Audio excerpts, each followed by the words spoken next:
A história de hoje está em Gênesis capítulo 2, versículo 9, 8, 16 e 17. Escondendo-se de Deus. Meu nome é Eva. Fui a primeira mulher que Deus criou. Eu morava com meu marido Adão em um belo jardim. Durante o dia, nós trabalhávamos em nosso lar, jardim. Havia sempre muito a fazer e nos alegrávamos cuidando das plantas e animais. Mas a melhor parte do dia era a tardinha. Deus vinha conversar conosco.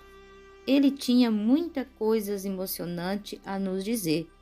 No sábado, o 7º dia, nós passávamos o dia inteiro com Deus. Desejamos que o sábado nunca chegasse ao fim. Deus nos deu todas as coisas do jardim, exceto uma árvore, a árvore do conhecimento do bem e do mal. Ele nos disse que nunca deveríamos comer do fruto e nem tocar na árvore. Eu nunca havia pensado muito sobre isto. Havia tantas outras coisas maravilhosas para experimentar. Certo dia, eu estava andando pelo jardim e me aproximei de uma clareira. Reconheci a árvore imediatamente. Enquanto permanecia olhando para ela, uma linda criatura, uma serpente, começou a falar comigo. Mais tarde, fiquei sabendo que era Satanás. Com certeza, eu não esperava que ele aparecesse daquele jeito. Fiquei surpresa. Aquela serpente era uma bela criatura. Tinha uma bela voz, macia e melosa. Eu estava fascinada. Então ela falou comigo. É assim que Deus disse? Não comas de toda a árvore do jardim? Perguntou a serpente. Eu sabia que devia fugir daquele lugar, mas não fugi. Em vez disso, respondi a serpente.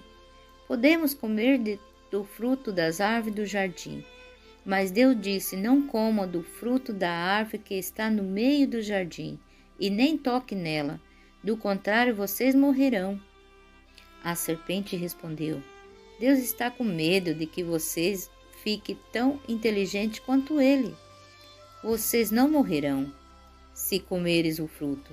Vocês se tornarão tão inteligentes quanto Deus. Eu gostei da ideia de ser tão inteligente quanto Deus. Eu deveria ter acreditado que Deus sabia o que era melhor. Deveria ter acreditado no que Ele nos dissera. Em vez disso, estendi a mão e toquei o fruto. Nada aconteceu. Então tomei o fruto e dei uma mordida. Era macio, suculento e saboroso. Tudo permaneceu como antes. Assim, peguei outro fruto e levei para Adão. Ele reconheceu imediatamente o fruto. Quando expliquei o que havia acontecido, ele deu uma mordida. Em seguida, a bela e brilhante vestimenta que Deus havia dado para nós desapareceu. Nós ficamos nus, ficamos envergonhados. Assim fomos até uma figueira e colhemos algumas folhas grandes para nos cobrirmos. À tardinha, quando ouvimos Deus caminhando pelo jardim, nós nos escondemos. Estávamos com vergonha de encontrá-lo. Mas Deus se aproximou de nós e perguntou por que estávamos escondidos. Adão lhe disse que nos escondemos porque estávamos nus. Deus sabia o que tinha feito. Ele estava muito triste. Ele nos disse que teriam que deixar o jardim. Começaríamos a envelhecer e finalmente morreríamos. Nossa vida fora do jardim seria difícil. Cresceriam ervas daninhas, haveria espinhos e cobras venenosas, os animais se tornariam perigosos e todas as outras coisas também morreriam, até as plantas e os animais que viviam na terra. É difícil dizer a vocês como estávamos tristes. Deus também estava triste. Mas, em meio a toda a nossa tristeza, algo maravilhoso aconteceu. Deus não nos deixou sozinhos.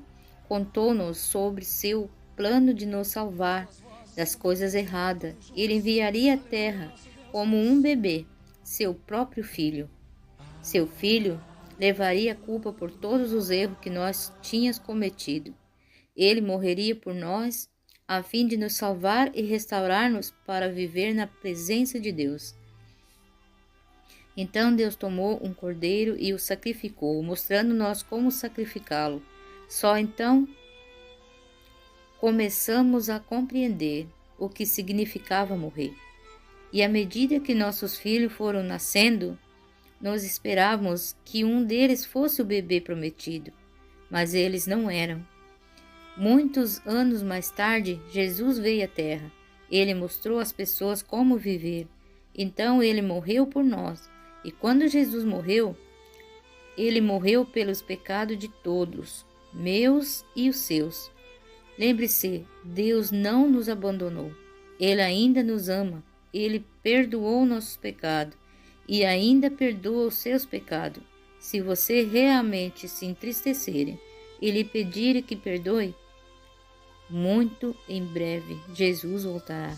Ele deseja que você esteja com Ele no céu. Eu desejo estar lá. E você? Quer estar lá?